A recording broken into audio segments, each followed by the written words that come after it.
Okay, let me tell you guys about Sweden visiting visa.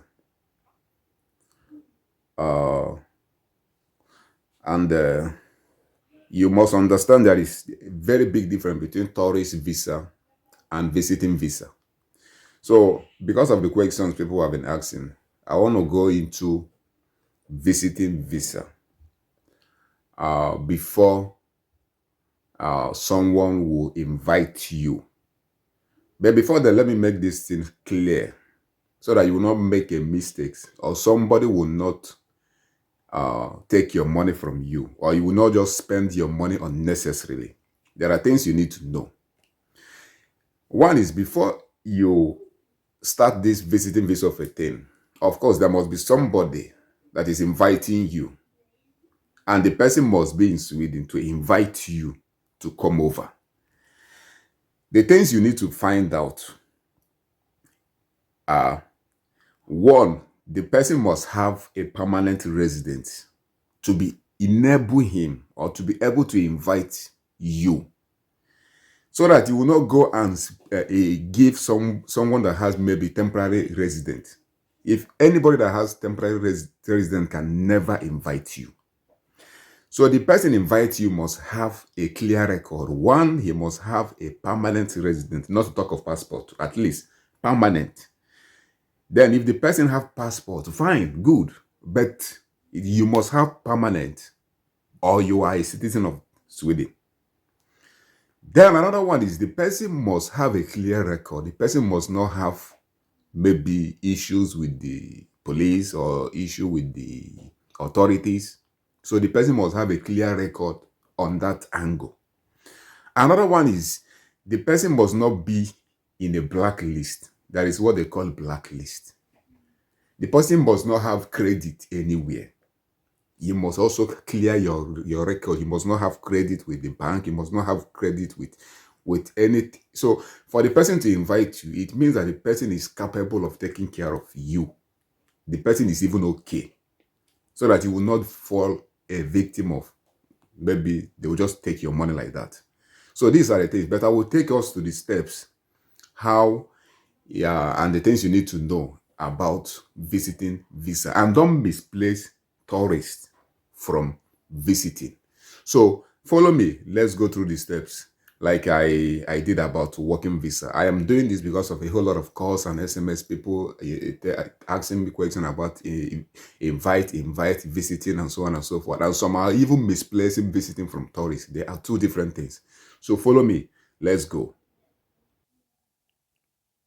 Okay, now like I said before, if you still remember this place, we are here. So and always, like I said, always try to change, make sure that the language here, this icon you're seeing here, the language is in English. Change it to your, maybe if you're not an English person, change it to any language. All the languages are here. So like I said, this is a visit Sweden for less than 90 days. During 180 days, apply for a visit. So here you can go through you can read what is written here. He said if you are a citizen in a country outside the EU and want to visit Sweden for a maximum of 90 days, you may need to apply for a visa. A visa is only valid for your stay in the Schengen countries for up to 90 days during a period of 180 days. Okay, here now, you can go through these things, you can read them. I don't want to, because of time, I don't want to make this video long.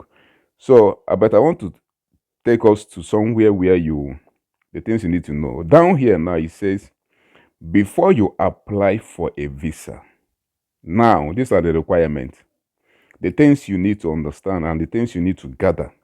It's a requirement for receiving a visa to visit relatives and friends. It's a relative and friends. It can be your friend, your girlfriend, your boyfriend, your brother, your cousin, and so on and so forth, whosoever. But make sure that the person inviting you, because once it is a visit or visiting, there must be an invitation. There must be someone inviting you. Like I said earlier, make sure the person has a good record. Then here it says requirement. Then click on the requirement here. Then go towards this requirement now. He said, in order to be granted a visa to visit relatives and friends, you must, this is where you have to, he said, have a passport that is valid for at least 3 months after the visa has expired. So that visa, if it is 3 months, you don't need to have a passport that has only 3 months before it will expire. At least let him have more than 6 months before. He said, have a passport that is valid for at least 3 months after the visa has expired. If they give you, if you have like three months visa, let the passport be maybe 6 months before it will expire. And also it will have at least 2 empty pages.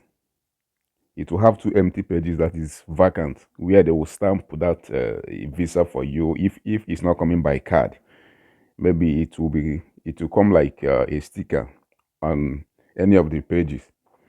So be able to describe the purpose of your visit. That is the second one. The third one says, have received an invitation from the person you want to visit. Like I said earlier, you must have someone inviting you. So you must have received an invitation from the person you want to visit. So if you want to know about the invitation, you click on this link you are seeing here. You click on the link. I don't want to click it because it will take us all the document that you need to, the person that is inviting you has those invitations, those documents is on the link here. So the other one, it says that have an individual medical travel insurance that covers all costs that may arise in connection with emergency medical treatment, urgent medical care, or transportation to your home country for medical reasons. In case during your visit in Sweden, you must have a medical insurance that covers that. Maybe if you fall sick, so you will not be a burden to the country you are visiting, or you will not be a burden to the person inviting you. So you have a medical insurance that at least where they will start attending to you first. Have an insurance and the treatment and the urgent medical care. And you also transportation, you must have an insurance also that covers the transportation to your home country for medical reasons. The insurance must cover costs of at least 3,000 euro and be valid for all Schengen countries. These are the things you need to also know in case you are gathering your document. Have money to support yourself and for the return trip home. At least if you are going, you buy through and fro ticket, 2 ways flight ticket, not only 1 way ticket, through and fro. So Sweden also requires you have 450 SEK. 450 SEK is the name of their currency. You must have 450 SEK for each day you stay in Sweden, which can also be paid by the person who has invited you. You also show that you intend to leave Sweden at the Schengen area on at least day before the visa expire. In some cases, I advise people to, if you have 3 months visa, don't stay till the 3 months. Maybe you go, if the 3 months, maybe you have like 5 days remaining from the 3 months. Then you travel back so that you will not eat once and eat no more. So that you will not close the trust or betray the trust. So the other one is a photograph that is in passport format and taken with your face, with you facing the camera, and which is not older than 6 months, only if you do not appear in person to apply for a visa. Then other documents that embassy may require. These are the embassy might, in case the ones you provided they are not satisfied with, they require maybe few other documents again and ask you to come up with it. But remember that it is important that you have verified what applies in your particular cases. You can find more information on the embassy's website. Here you see the Swedish embassies and consulate general. So you now go through this whole thing. So like I said before, make sure that the person inviting you have a clear record, and one is not someone who have only temporary residence, because it will affect you. So please, if you find this video interesting, if you find this video educative, if you find this video useful, help us to share wide, share, like, and tell us what you want us to talk about next video. God bless you as you share. My name is Omeka Naibo. I fear nobody.